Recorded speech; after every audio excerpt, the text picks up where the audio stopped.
Hello, my fiery Aries. Welcome to my channel, the Zodiac Love Tarot. This is your Aries 2020 Astrology Yearly Tarot Forecast. Yes, I know that's a lot to say.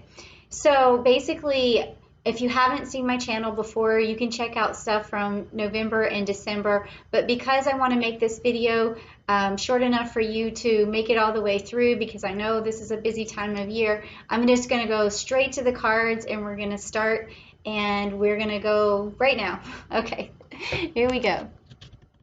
Okay, Aries.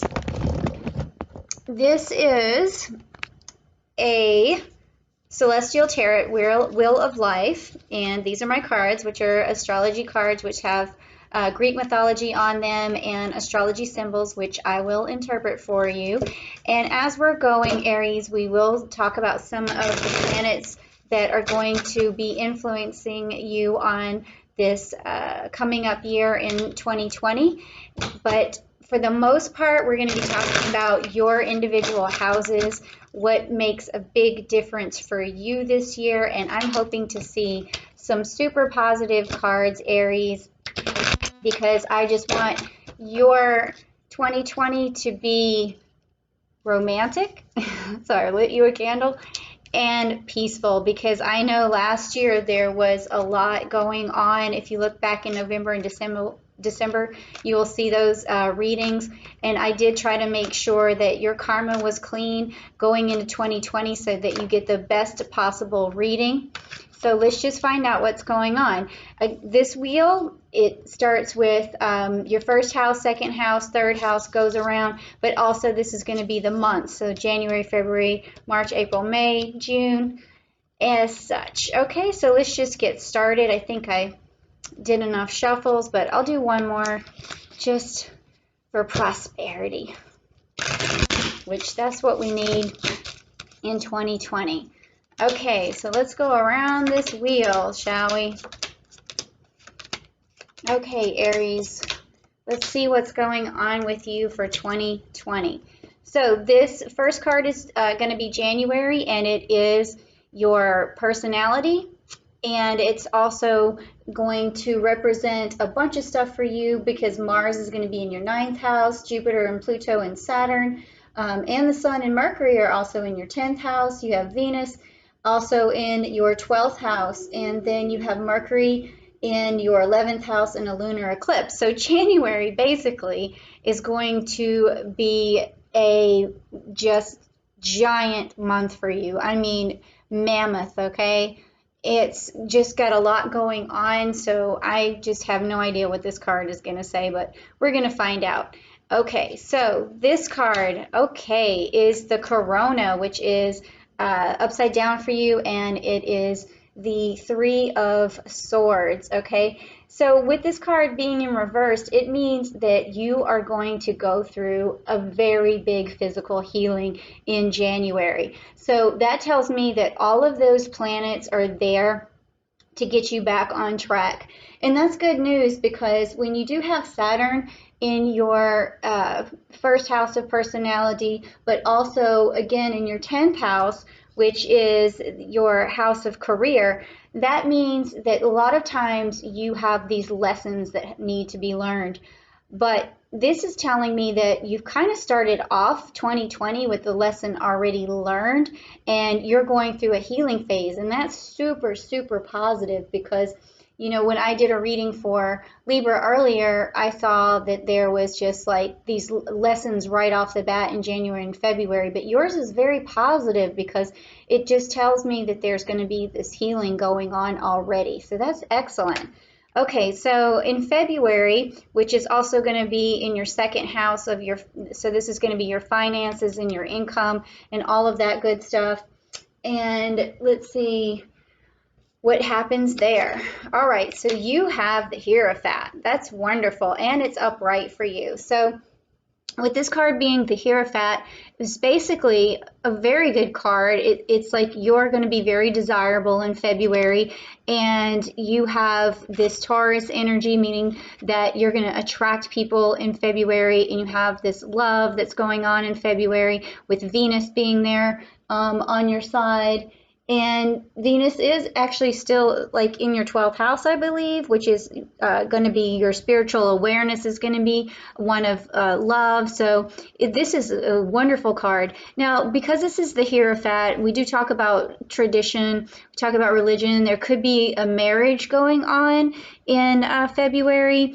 And this also could just mean that to be careful because, you know, the Hierophant brings a message to not let your finances, you know, run away with your finances in terms of spending a lot of money. So there's a balance in this card, okay?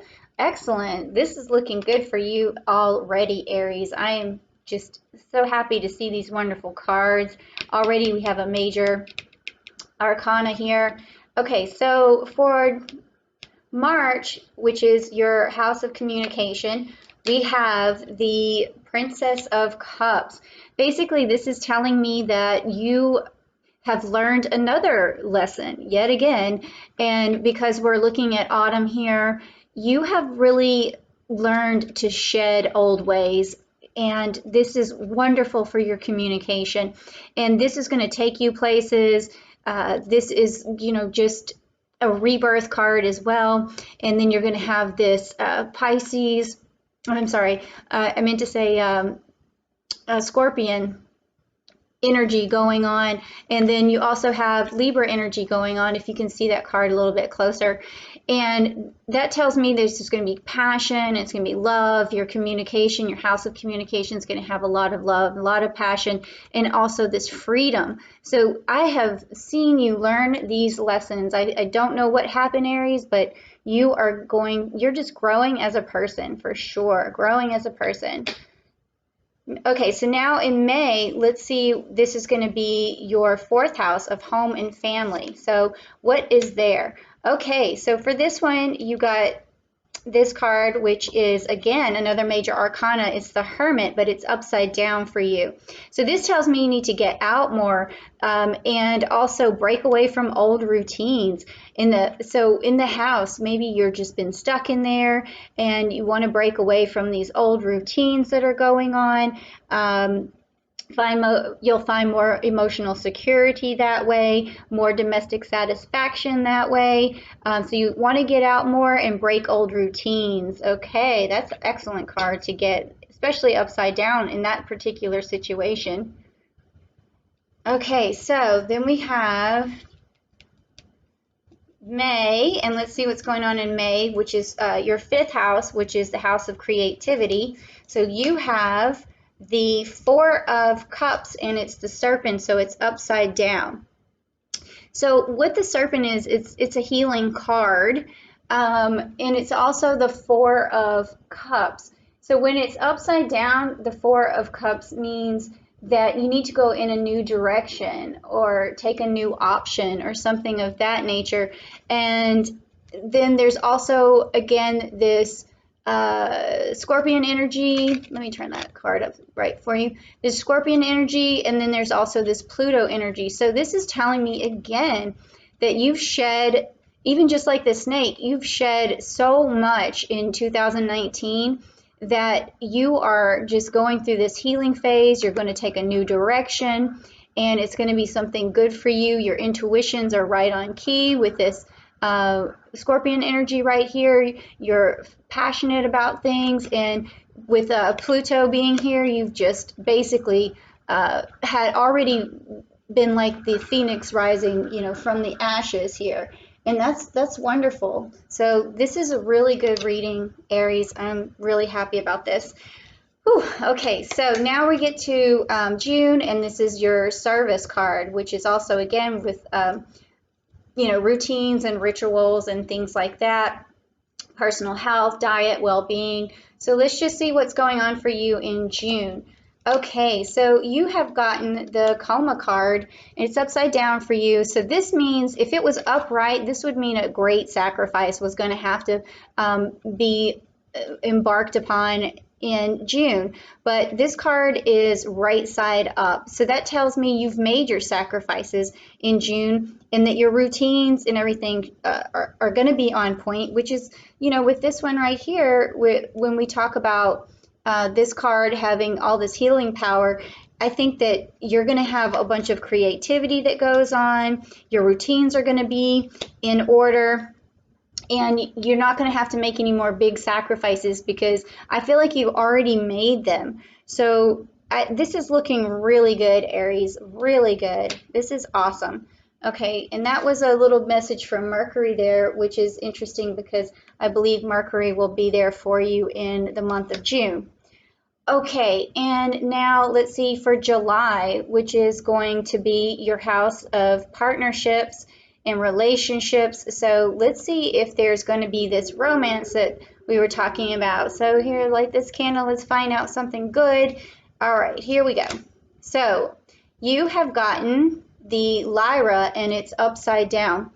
Again, with this card being upside down, this is usually a card where, you know, with the Seven of Wands, where we talk about protecting yourself and that sort of thing against some kind of competition or something like that. But because this Seven of Wands is upside down, we're really talking about maybe breaking some boundaries. So if this is talking about your partner, then maybe it's time when it says breaking boundaries to really explore something new in your relationship. So if you're in a relationship, you want to explore something new, or if you're about to start a new relationship or you're looking for somebody, maybe there's some habits or things in the past. If this card would have been upright, it would have been challenges, but maybe there's maybe you need to let go of some of the challenges that you're putting in your way, putting in the way of your relationship, or putting in the way of finding someone. So finding a partner, you want to kind of let go of whatever sort of rule book you have and start trying to use a new rule book. All right, so that's what's going to happen there in July is you need to let yourself be a little more free in July, have a little more fun. Although I see that you're feeling very healthy here. You're feeling really good here the first you know, half of the year. So that's excellent. And this is just telling you, you know, to, you know, take some more chances, throw out the rule book when it comes to finding a partner or even in the relationship. Okay. And now we talk about August. So in August, we have the intimacy card. And what do we have here? We have the Amphiuncus. And this card was actually upside down for you. So again, this is a healing card, and this is also the Five of Cups. Now the Five of Cups in the reverse position, it actually is a good card because it means you're moving on, you're, you know, returning to hope, and you're forgiving everybody that you need to forgive. And so with that being an intimacy issue too, with this as being the 8th house, this tells me that you're able to be a lot more intimate because you are definitely closer to your own true self. You're kind of being very conscious and aware right now, and you're on a higher conscious level. And so your intimacy is going to be wide open. It's going to be easy for you to be in a relationship. You're going to have this, you know, open door policy. It's just going to be really nice set of intimacy because you've already gone through this healing phase and you are basically just enlightened right now. So your intimacy is going to be very enlightened, especially if you throw out the rule book here. So now I'm getting a kick out of this reading. Okay, so let's see, July, August, September. So this is about foreign travel. Let's see what you got. So you got upside down, which is mutable water, and this is also the Prince of Cups. Okay, so with this being also the 9th house that we're talking about, you got Pisces, you got some Neptune here. I wonder if you're going to travel somewhere on the ocean. That would be very, very nice. I don't know if you like the ocean, but it sounds like there might be a chance for you to, you know, go out there with. And then also when we have this Prince of Cups, we're talking about